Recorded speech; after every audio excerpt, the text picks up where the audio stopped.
Shut up and sit down. घरेलू हिंसा पर निबंध, महिला हिंसा पर निबंध। दुनिया में अगर महिलाओं को सबसे ज्यादा कोई देश सम्मान देता है तो वो भारत है, क्योंकि हमारा भारत परंपराओं और संस्कृतियों का देश है। हमारे यहाँ महिलाओं को देवी का स्वरूप मानकर पूजा जाता है। लेकिन फिर भी भारत में क्यों महिलाओं के खिलाफ अपराध दिन ब दिन बढ़ते ही जा रहे हैं? उनके साथ न सिर्फ घर के बाहर बल्कि घर के अंदर भी घरेलू हिंसा के अपराध हो रहे हैं। आए दिन हम दैनिक समाचार में देखते हैं कि एक दुल्हन को दहेज के लिए घर में ही मार दिया गया, परंतु महिलाओं के साथ साथ पुरुष भी घरेलू हिंसा का शिकार है। इसके बारे में भी हम अक्सर दैनिक समाचार में देखते हैं कि एक बूढ़े व्यक्ति ने संपत्ति के विवादों से तंग आकर आपघात किया या पिता ने गुस्से में आकर अपने ही बेटे की हत्या कर दी। लेकिन कुछ रिपोर्ट के मुताबिक घरेलू हिंसा से सबसे ज्यादा महिलाएं परेशान हैं। घरेलू हिंसा क्या है? घरेलू हिंसा को साधारण भाषा में समझे तो घर में ही किया जाने वाला एक प्रकार का हिंसात्मक व्यवहार। इसमें घर के कोई एक सदस्य को बाकी के सदस्यों द्वारा शारीरिक और मानसिक रूप से परेशान किया जाता है। घरेलू हिंसा का मुख्य उद्देश्य दूसरे व्यक्ति को काबू करना या अपनी इच्छाओं को पूरी करना होता है। इसमें ज्यादातर महिलाएं शिकार होती है। इसलिए राज्य महिला आयोग के अनुसार यदि परिवार का कोई व्यक्ति अगर महिला के साथ मारपीट या अन्य रूप से प्रताड़ित करे तो वह महिला घरेलू हिंसा का शिकार कहलाएगी। संयुक्त राष्ट्र जनसंख्या कोष की एक रिपोर्ट के मुताबिक भारत की कुल विवाहित महिलाओं में से 2/3 महिला घरेलू हिंसा की शिकार है। महिलाओं की तुलना में पुरुषों के खिलाफ घरेलू हिंसा कम है, परंतु पश्चिमी देशों के कुछ भागों में पुरुष घरेलू हिंसा ने एक घातक रूप ले लिया है।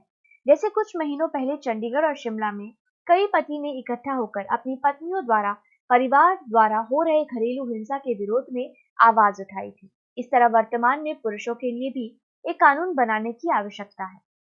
महिलाओं और पुरुषों के अलावा सामान्य बच्चे भी घरेलू हिंसा के शिकार होते हैं। घरेलू हिंसा के मामलों में महिलाओं के बाद दूसरा स्थान बच्चों का है, जिसमें माता पिता, शिक्षक और पड़ोसी लोगों द्वारा बच्चों पर मानसिक और शारीरिक हिंसा होती है।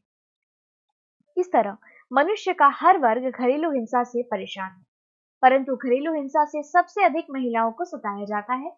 इसे कोई नकार नहीं सकता। घरेलू हिंसा के मुख्य कारण। वर्तमान समय में दहेज घरेलू हिंसा का मुख्य कारण है। जब एक महिला से मांगी हुई चीजें दहेज में नहीं मिलती तो पुरुष और उसका परिवार महिला के साथ मारपीट करता है, उसको हर तरह से नुकसान पहुंचाने की कोशिश करता है।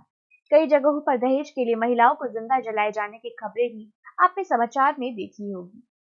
कई बार पति की मृत्यु के बाद परिवार द्वारा उचित भोजन, कपड़े और अन्य चीजों से वंचित करके महिलाओं को परेशान किया जाता है।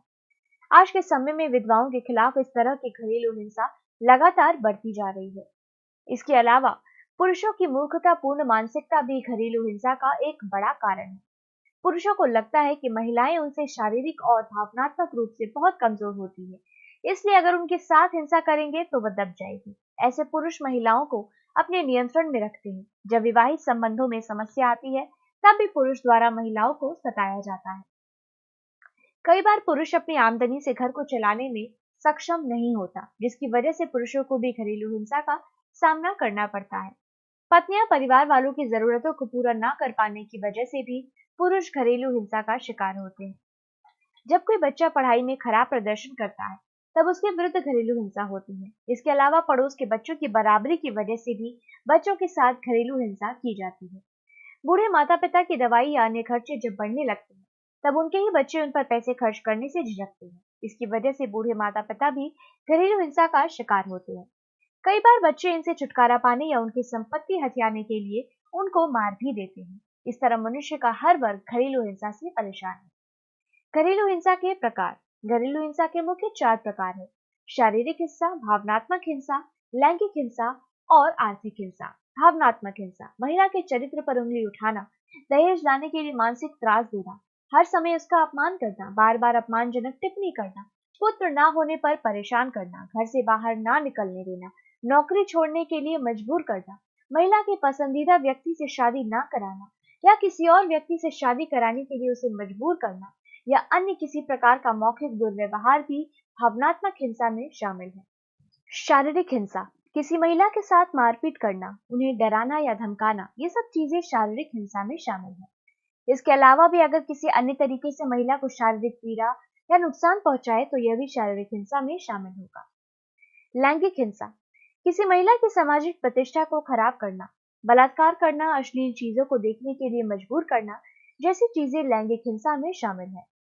आर्थिक हिंसा, महिला और उसके बच्चों की पढ़ाई, कपड़े, खाना और दवाइयां जैसे प्राथमिक जरूरतें पूरी न करना, नौकरी न करने देना या उसकी आय को जबरन ले लेना घर को चलाने के लिए या घर की उपयोगी वस्तुओं को रोकना आर्थिक हिंसा में शामिल है। घरेलू हिंसा के खतरनाक प्रभाव, अक्सर ये देखा गया है कि घरेलू हिंसा से पीड़ित व्यक्ति की सोच नकारात्मक हो जाती है।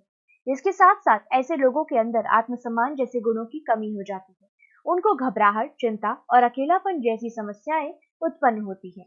कई बार घरेलू हिंसा की वजह से व्यक्ति नशीले पदार्थों को आदी बनने लगता है। ऐसी स्थितियों में मनुष्य बहुत जल्द आत्महत्या जैसा रास्ता अपना लेता है।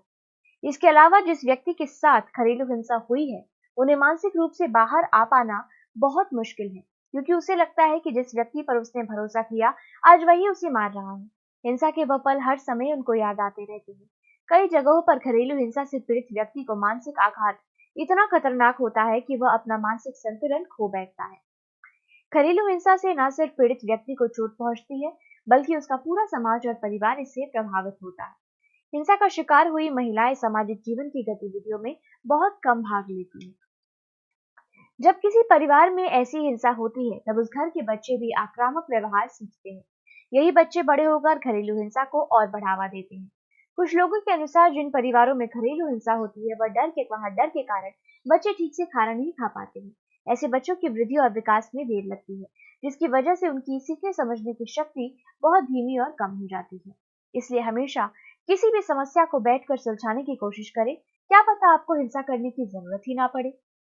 घरेलू हिंसा का समाधान, घरेलू हिंसा की बढ़ती घटनाओं को देख भारत सरकार ने 2005 में ही घरेलू हिंसा अधिनियम कानून बनाया था। इसे 26 अक्टूबर 2006 को संपूर्ण भारत में लागू किया गया था। इस अधिनियम को महिला एवं बाल विकास आयोग द्वारा संचालित किया जाता है। इस अधिनियम के तहत शहर में कुल 8 संरक्षण अधिकारी नियुक्त किए जाते हैं। इनका काम घरेलू हिंसा से पीड़ित महिलाओं की शिकायत सुनकर जांच पड़ताल करना है। जांच पड़ताल करने के बाद ही पूरे मामले को न्यायालय में भेजा जाता है। अगर किसी महिला को परिवार द्वारा अपशब्द कहे जाए, उनके साथ मारपीट की जाए या उन्हें हर चीज के लिए रोक टोक की जाए, तो ऐसी महिला घरेलू हिंसा अधिनियम के तहत उन पर केस दर्ज कर सकती है। अब पुलिस तो इन अपराधियों के खिलाफ कार्यवाही करेगी, लेकिन जब तक सरकार को सामान्य लोगों का सहयोग नहीं मिलेगा, तब तक घरेलू हिंसा जैसी समस्याएं जड़ से खत्म नहीं होंगी। इसके लिए हमें सबसे पहले दहेज प्रथा को समाज से बाहर निकालना होगा, क्योंकि महिलाओं के खिलाफ सबसे ज्यादा हिंसा दहेज के कारण होता है। अगर दहेज प्रथा को समाज से निकाला जाए तो बहुत हद तक हम घरेलू हिंसा को रोक सकते हैं।